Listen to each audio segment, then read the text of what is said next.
everyone, this is Jessica K, and I am feeling the love and feeling inspired today. I've had so much amazing things happening, not only just feeling inspired by the synchronicity of the things that I've been able to watch, but also by different conversations I'm having.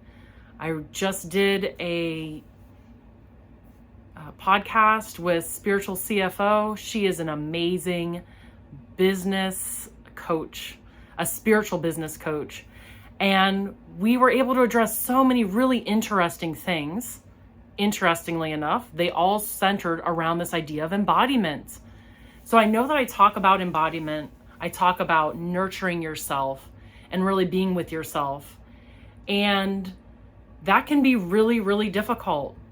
For me, my journey with embodiment was I wasn't embodied. I had disassociated and was not inside my body. That left my body not feeling well, having anxiety, having lots of, the results of anxiety. So my body not feeling well, my digestion not feeling well, not being able to maintain a healthy weight. I was just not well.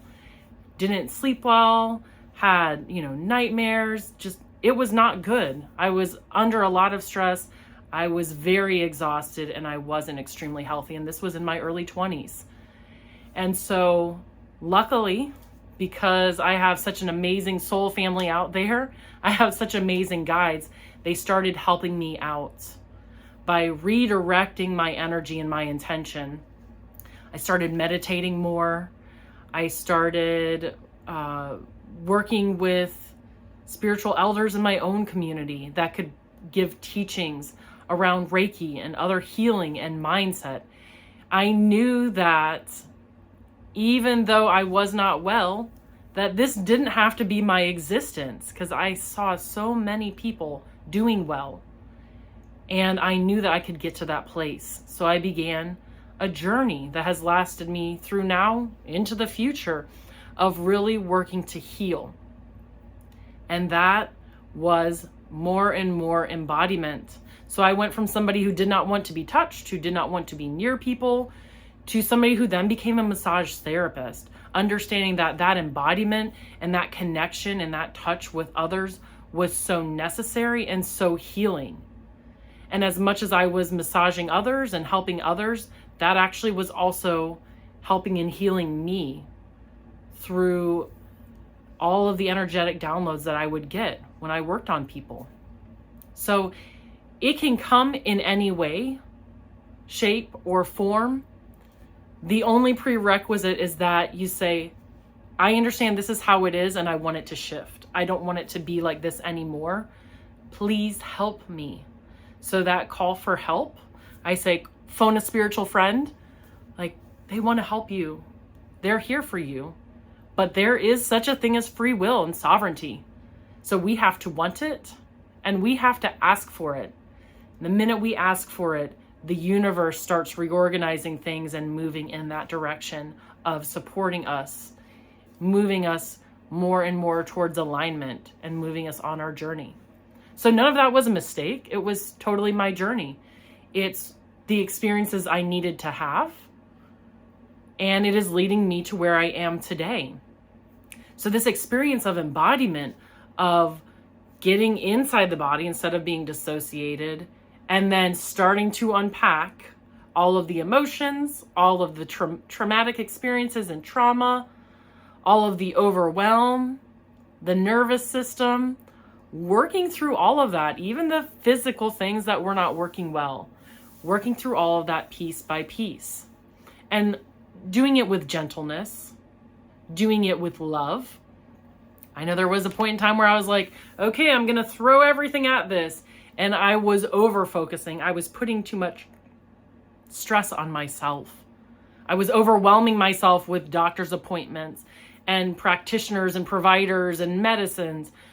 So it is about being gentle, understanding what is the best thing that I can do for my body in this right now moment. And it could be scheduling that massage or going to that doctor or taking that medication. But looking into what is it that I really need right now? What is it that I really need?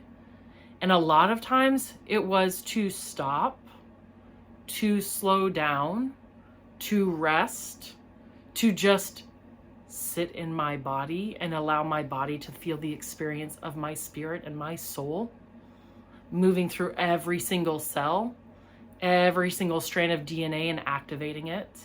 Just feeling that connection with this physicality. But I was too busy running off to the next thing. So truly, we don't need a whole lot. And we go through a whole lot to realize that we really desire that love and connection and that nurturing from our own spirit and soul, this body, this interaction. And it's interesting, I was listening to a YouTube today and they talked about the 5 senses and just attending to the 5 senses. How radical would it be if every single day we focused on one sense and we nourished ourselves in that way?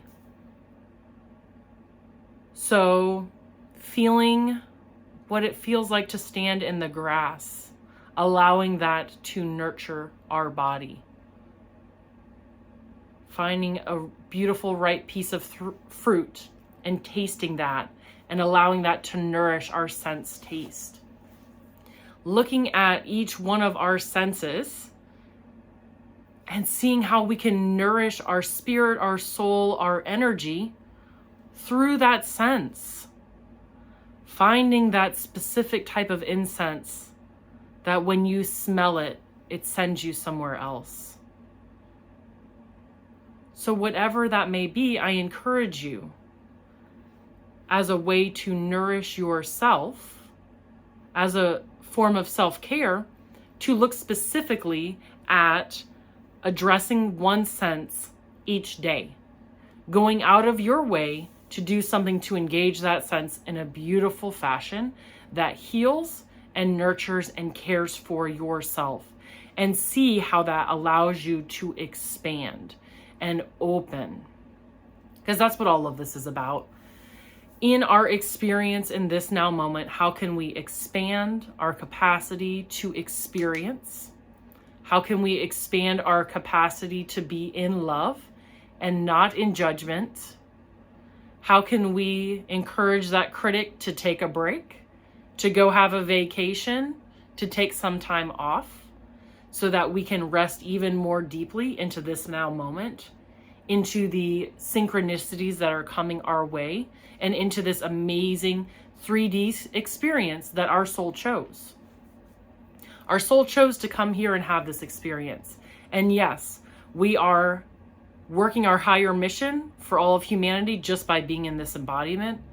And there are also lessons that our soul wanted to learn. So we have a multifaceted existence where just our existence is making sure that we're doing what our soul's plan was.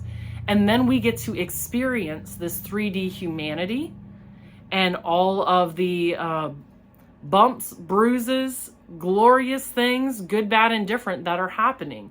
We get to have that experience. And through those different experiences, we get to make choices. It's kind of like I said earlier, when a child walks along a balance beam and they fall off, they just get back up. They don't say, oh, that was a mistake. They just say, oh, okay, I'm going to move my foot a little bit different this time. Maybe they fall again and they get back up.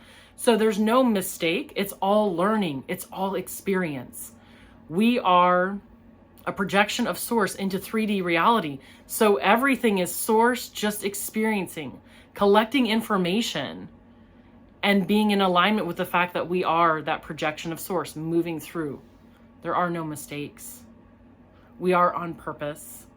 We are doing our purpose, and we are learning through this experience with the intention. So what is the intention behind this?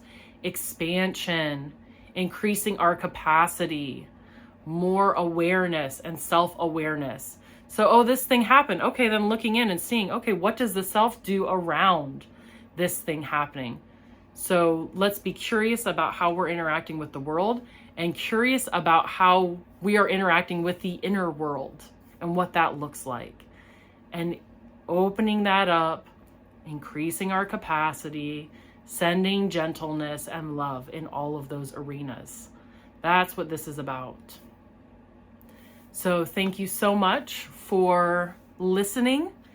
If you got any gems out of this, drop me a comment, like or subscribe. Sending lots of love to you in your day. Bye.